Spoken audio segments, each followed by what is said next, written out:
closer look at her message. Jeff? Well, Rob, this was not a rock'em sock'em campaign speech. The American Legion is a nonpartisan organization, and Clinton outlined a series of policies about veterans issues and national defense with a lot of specific details. For example, she talked about the budget sequester and the implications on military spending, important to veterans. But, of course, the election is on everybody's mind. Defending American exceptionalism should always be above politics.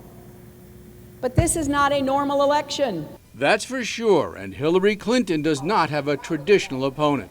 But without mentioning Donald Trump by name, Clinton said you do not build coalitions by insulting our friends or acting like a loose cannon, and took a jab at Trump's trip to Mexico. And it certainly takes more than trying to make up for a year of insults and insinuations by dropping in on our neighbors for a few hours and then flying home again. That is not how it works. Actually, much of Clinton's speech outlined what she wants to do if elected, like improving veterans' health care.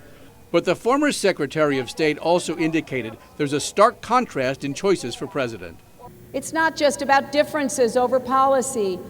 It truly is about who has the experience and the temperament to serve as president and commander-in-chief. To some vets, that's Trump. To others, no way. Anybody who jokes about Purple Hearts and how he always wanted a Purple Heart is just a complete insult. I'm not a war hero. I don't have a Purple Heart, but one of my very close friends at the National AFL-CIO, Will Fisher, does.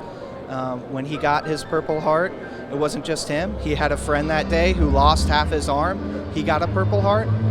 He had a friend that day, a battle buddy, who lost his eye. He got a Purple Heart. And they had a friend who died that day, and he got a Purple Heart. That's not a joke. I'm going to vote for Trump because I think that our enemies will once again fear us, and I believe he'll just be a stronger leader. I believe he will work with our military, rebuild our military. I think he's got more respect for our military and for our men and women in uniform, and I just think that he'll be a better leader. This was Hillary Clinton's third trip to Cincinnati since clinching enough delegates to win the Democratic nomination. Donald Trump makes his second post-primary appearance at the very same American Legion convention tomorrow. Back to you. Jeff, thanks very much. Local 12 plans to carry Donald Trump's comments live tomorrow morning. He's scheduled to start speaking at 9. He also has a noon rally planned for Wilmington.